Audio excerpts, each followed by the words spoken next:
It's 2014 and we're in Toronto, Canada. Professors Frock Zeller and David Harris Smith are working hard on a piece of technology so revolutionary it would change the future of science forever.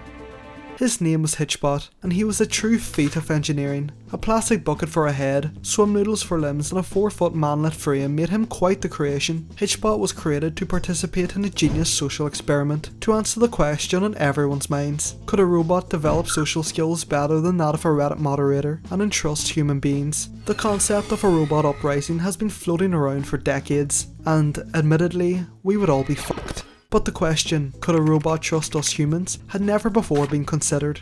The date was set, July 27th, 2014, the day HitchBOT would embark on his first journey. The objective? To successfully hitchhike across the entirety of Canada. HitchBOT was paralysed from the waist down, had a kid's car seat glued to his ass and couldn't walk. Today, Junior! Therefore had to rely on the generosity of humans to take him where he needed to go. HitchBOT was programmed to politely ask passerbys for a ride. Give me a ride or else you hate the disabled. Unlike most Zoomers, HitchBOT could carry basic conversations and even recite fun facts. Did you know that bees literally ejaculate themselves to death in extreme heats? He was the ultimate travel companion.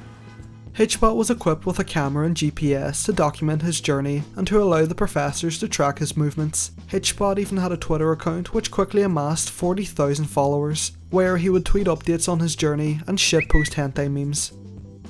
HitchBOT set off across Canada, starting at the University of Halifax, to Victoria, and then to British Columbia. And to everyone's surprise, HitchBOT's first journey was a success. Despite being slightly graffitied, he had done it. HitchBOT successfully hitchhiked nearly 3,000 miles across the country in a respectable 26 days. In fact, HitchBOT proved to be so popular, his GPS had to be temporarily disabled to prevent crowds from following those who gave him a ride. After the journey, HitchBOT was retired to Canada's Science and Technology Museum in Ottawa, where he still remains to this day.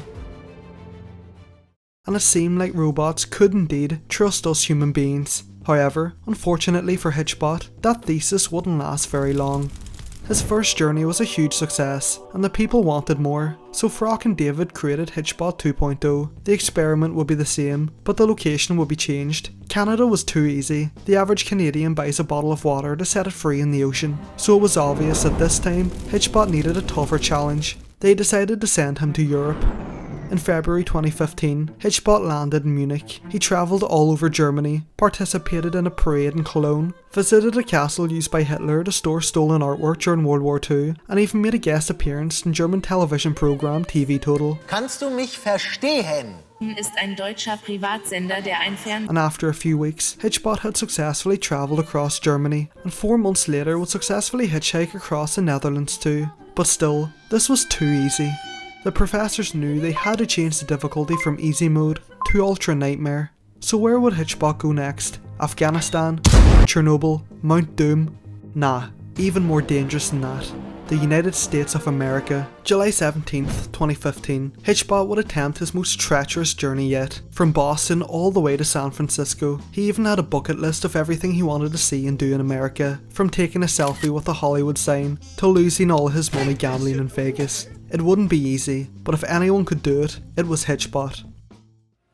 2 weeks into his journey, things were going great. HitchBOT already ticked 2 items off his bucket list after doing the wave at Fenway Park and seeing the lights in Times Square. HitchBOT seemed truly unstoppable until he arrived in Philadelphia, a city with some of the highest violent crime rates in the entire country. Nearly immediately after arriving in Philadelphia, HitchBOT was savagely decapitated, his arms ripped from his body, and his inside wires completely gouged out. News of the tragedy quickly spread online, and for weeks the internet mourned the death of HitchBOT.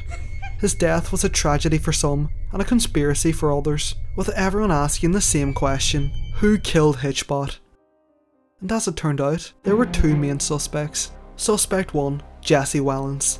Surveillance footage began circling online of YouTube prankster Jesse Wellens and his accomplice Ed Busmaster beheading HitchBOT on the side of the street. The internet was outraged, but a few skeptical redditors dug a little deeper. Firstly, it turns out there were no signs of surveillance cameras being located at the crime scene, so this right here had to have been set up. Secondly, although Jesse and Ed were the last known people to see HitchBOT alive, according to HitchBOT's live map, the duo had dropped him off completely unharmed near El Frisale and 2nd Street. Thirdly, he's a fucking YouTube prankster that makes girlfriends share poop prank videos. And to absolutely nobody's surprise, just like his shitty YouTube videos, Jesse faked this one too. He quickly confessed to editing the fake HitchBOT murder on Windows Movie Maker before sending it onto the press. The evidence was overwhelming, and it was clear, despite being an absolute degenerate, Jesse Wellens didn't kill HitchBOT. Suspect 2. The CIA.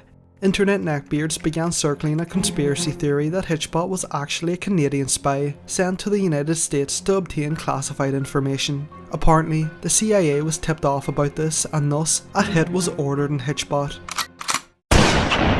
But that's not all. You see, HitchBOT was beheaded, his computer was located inside his head, and to this day, his head has never been found. So not only did the CIA allegedly assassinate HitchBOT, but also kidnapped his data to use it against the Canadians in all-out cyber warfare. Yeah, what the fuck, I think we can rule this one out too.